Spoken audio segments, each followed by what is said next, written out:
हेमंत सोरेन को प्रचंड बहुमत मिलने के बाद गुरुवार को हेमंत सोरेन चौथी बार मुख्यमंत्री पद की शपथ लेने वाले हैं। इससे पहले हेमंत के मंत्रिमंडल में कौन होगा, इसे लेकर कयास और चर्चा शुरू हो चुकी है, लेकिन कुछ संभावित नाम है जिस पर मुहर लगने की संभावना है। ऐसे में इस खबर में उन संभावित नामों पर चर्चा करेंगे कि आखिर क्यों इन नाम के आगे होने की संभावना है और इसके पीछे की मजबूत कड़ी क्या है। सबसे पहले बता दें कि हेमंत 2.0 में किस पार्टी से किसे मंत्रिमंडल में जगह दी जा सकती है। राज्य में इंडी गठबंधन को जनादेश मिला है और इसमें झारखंड मुक्ति मोर्चा सबसे बड़ी पार्टी बनी है। ऐसे में सबसे ज्यादा मंत्री भी झामुमो कोटे से होंगे। इसके बाद कांग्रेस और फिर राजद का नंबर है।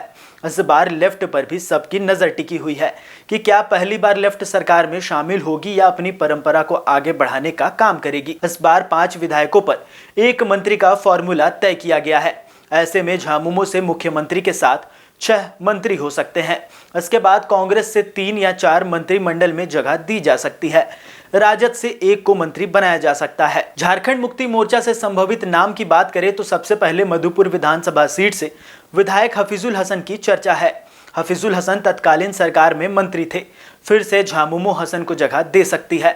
अगर मजबूत कड़ी की बात करें तो हफीजुल हसन अंसारी अल्पसंख्यक हैं और एक अल्पसंख्यक को हेमंत सरकार में मंत्री बनाया जा सकता है। इसके अलावा पलामू प्रमंडल से 1 को जगह दी जा सकती है। इसमें पलामू के भवनाथपुर सीट से पहली बार चुनाव जीते अनंत प्रताप देव के नाम की संभावना है। इसके पीछे प्रमंडल में झामुमो के मजबूत और इकलौते विधायक हैं।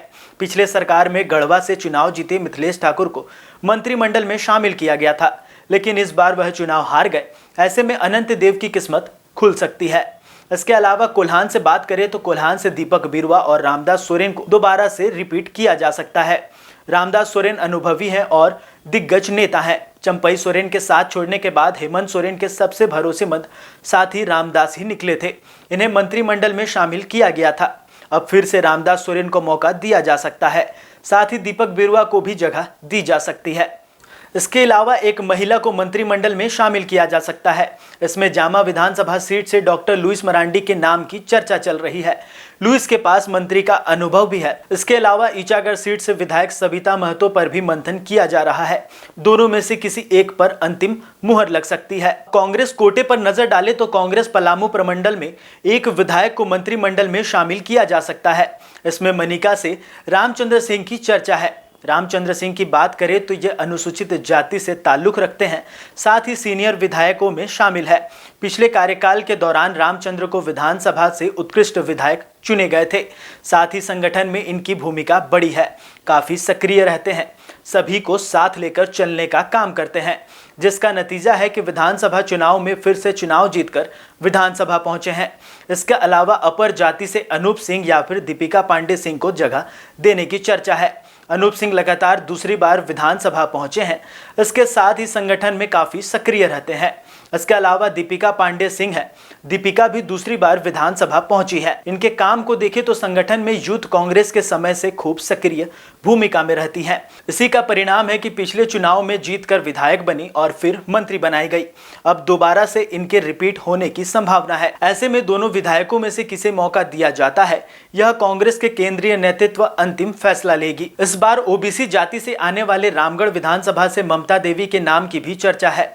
देखें तो ममता देवी 2019 में विधायक बनी, लेकिन एक मामले में कोर्ट ने सजा सुनाया और फिर उनकी विधायकी चली गई।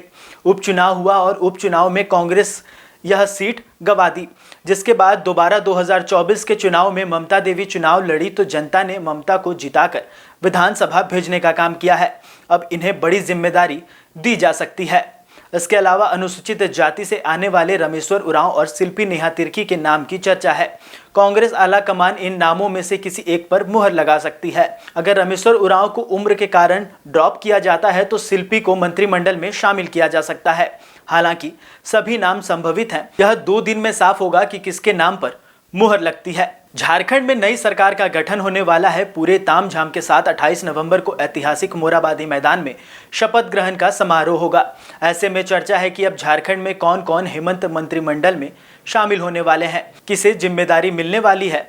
चर्चा और कयास शुरू है। इस बीच अगर देखें तो राजद से 1, कांग्रेस से 3, झामुमो से 6 और माले से एक मंत्रिमंडल में शामिल हो सकते हैं। इसे लेकर सभी पार्टी अंदर खाने में मंत्रिमंडल में कौन शामिल होगा, इसे लेकर कई नामों पर चर्चा जारी है।